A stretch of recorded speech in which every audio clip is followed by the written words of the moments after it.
Well, President Trump spoke yesterday in Dallas to a giant crowd, and there was even more attention than usual paid to this particular rally because a lot of people pointed out, and as I talked about it yesterday, I thought it was kind of strange. I wanted to talk about one of the gaffes of Biden in Tuesday night's debate, where he was talking about clipping stock coupons and stuff like that. It was kind of an antiquated, a very, very, very old analogy.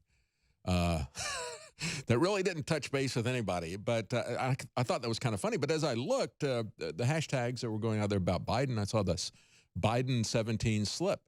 And everybody was talking about the fact that Joe Biden had, during the debate, said Trump is going to be removed from office on the 17th. And it made this weird expression. I played the clip for you yesterday, caught himself, and then abruptly changed. It's like, what was that about? Did he have a gaffe there? You know, was Trump going to be, Trump is going to be in Dallas 2 days later on the 17th. What did he say? Trump's going to be removed from office on the 17th.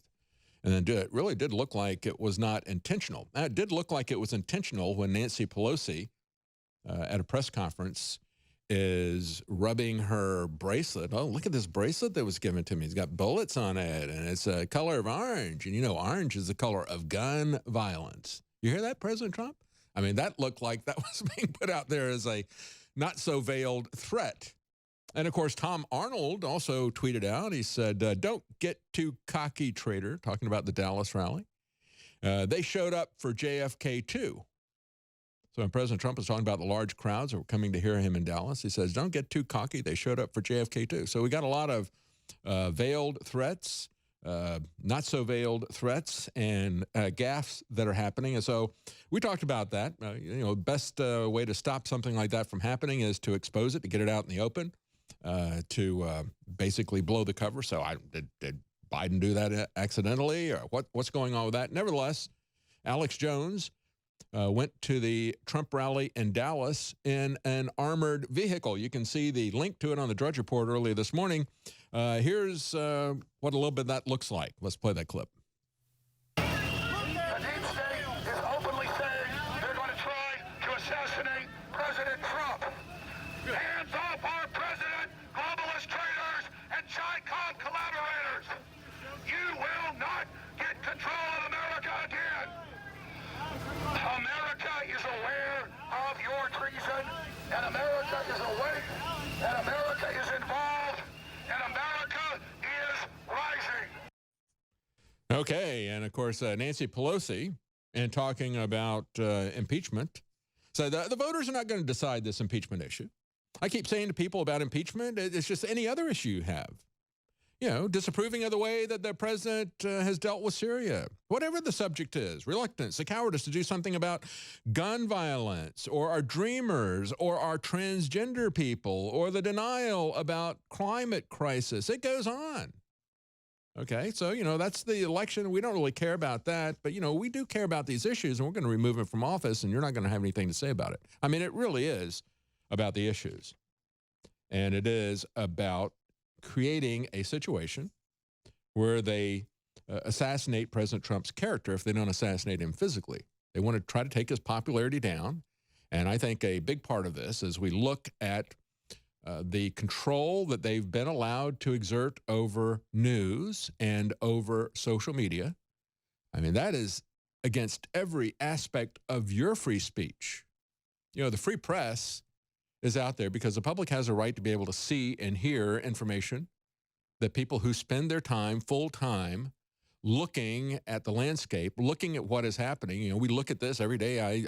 I spend a great deal of time looking at what's happening and basically doing reconnaissance on the political and the scene as far as personal liberty and that sort of thing. And I bring to you what I think is important. And if you watch this program, you are being informed about what is important. And you have a right to be able to see that and to hear that. That's what they want to take away from you. And they do that by gagging us and telling us that we can't speak, but also gagging you and saying that if you see something or you hear something, you can't talk about that. And if you talk about the wrong issues or say the wrong things about issues that these people believe in, whether it's climate or whether it's their dreamers or their transgenders, they're going to punish you. First, they're going to take you off of social media. And then, like we saw in New York City, they're going to say, if you even use the term illegal alien, then we're going to fine you $250,000. So that's where it ultimately goes. That's why it is ultimately about tyranny. It really is about tyranny. And so as you look at these crowds that are there, a big part of this is trying to undermine President Trump's popularity. If they can control the news that you see, if they can control social media, and then if they can count the votes with election guard, and of course DARPA is working, the military-industrial complex, the Pentagon, the Defense Advanced Research Projects people, DARPA, they're working with Microsoft to make sure that they guard the vote counts. And they call that election guard. In other words, they're going to be the ones counting the votes. Just like with News Guard, they're going to be the ones giving you the news. And if they can monopolize the news, and if they can count the votes, then all they have to do is tell the vast majority of people who support President Trump that, oh, no. You see all this bad news that we put out there, and look at the votes that I've got here. I mean, it just, nobody likes him. Yes, I know you all like him, but nobody else does. Just take a look at the rally. The beta male, Beto O'Rourke, Robert Francis O'Rourke is his real name. Of course, he decided that he would do a counter rally there at Dallas-Fort Worth against President Trump. He knows he's not going to get as many people as President Trump. Trump was going to a 20,000 seat arena.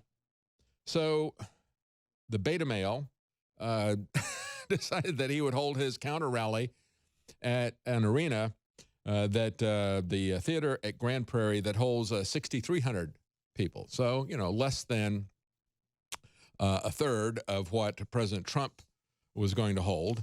But it didn't turn out too well for him, as a local reporter, Caroline Vandergriff, who works for the Dallas-Fort Worth CBS station, went there. She said, took pictures and said a handful of O'Rourke supporters are waiting outside the theater at Grand Prairie ahead of his, quote, rally against fear.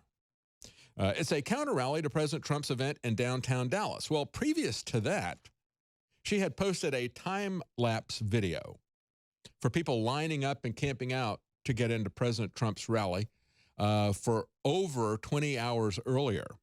And she said people are preparing to wait for the next 24 hours. And so she put a time-lapse thing up there, people gathering up a full day ahead of time to get into an arena that held more than 3 times as many people as, almost 7 times as many people as Beto O'Rourke had.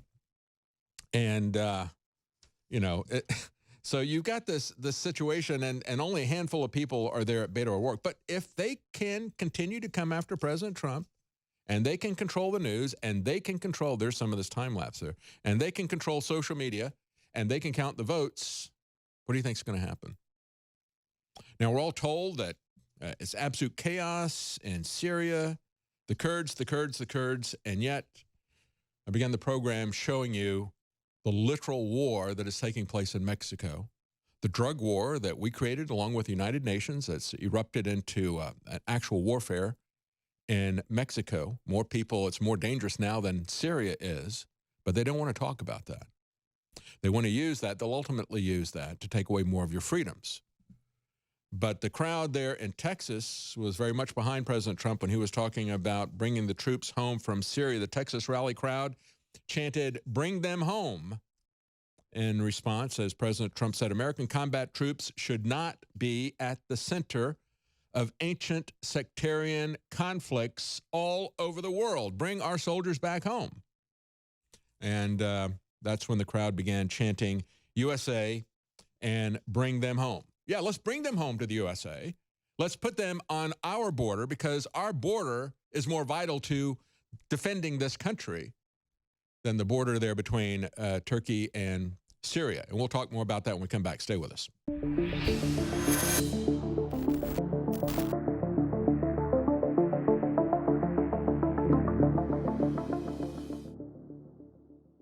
Our powerful line of fluoride-free products is the perfect gift for yourself or others who are exploring a healthier, happier lifestyle. With options ranging from toothpaste to oral spray, it's easy to find the perfect option for you. Super Blue toothpaste is the fan-favorite fluoride-free toothpaste that every InfoWarrior loves. Powered by iodine and nano silver, it's designed to deliver a powerful clean while supporting good oral health and fresh breath. Available in 2 refreshing flavors. Enjoy a minty fresh flavor made with peppermint oil, or try our bubblegum flavor. Super Blue Immune Gargle is the only option for on-the-go immune system support like no other. With the scientifically proven patented ingredient Silver Sol in 3 different sizes, you can take it wherever you go. Support good oral health with our one-of-a-kind Super Blue products. Don't miss out on revolutionizing your morning routine. Head to InfoWarsStore.com and get our line of Super Blue products today.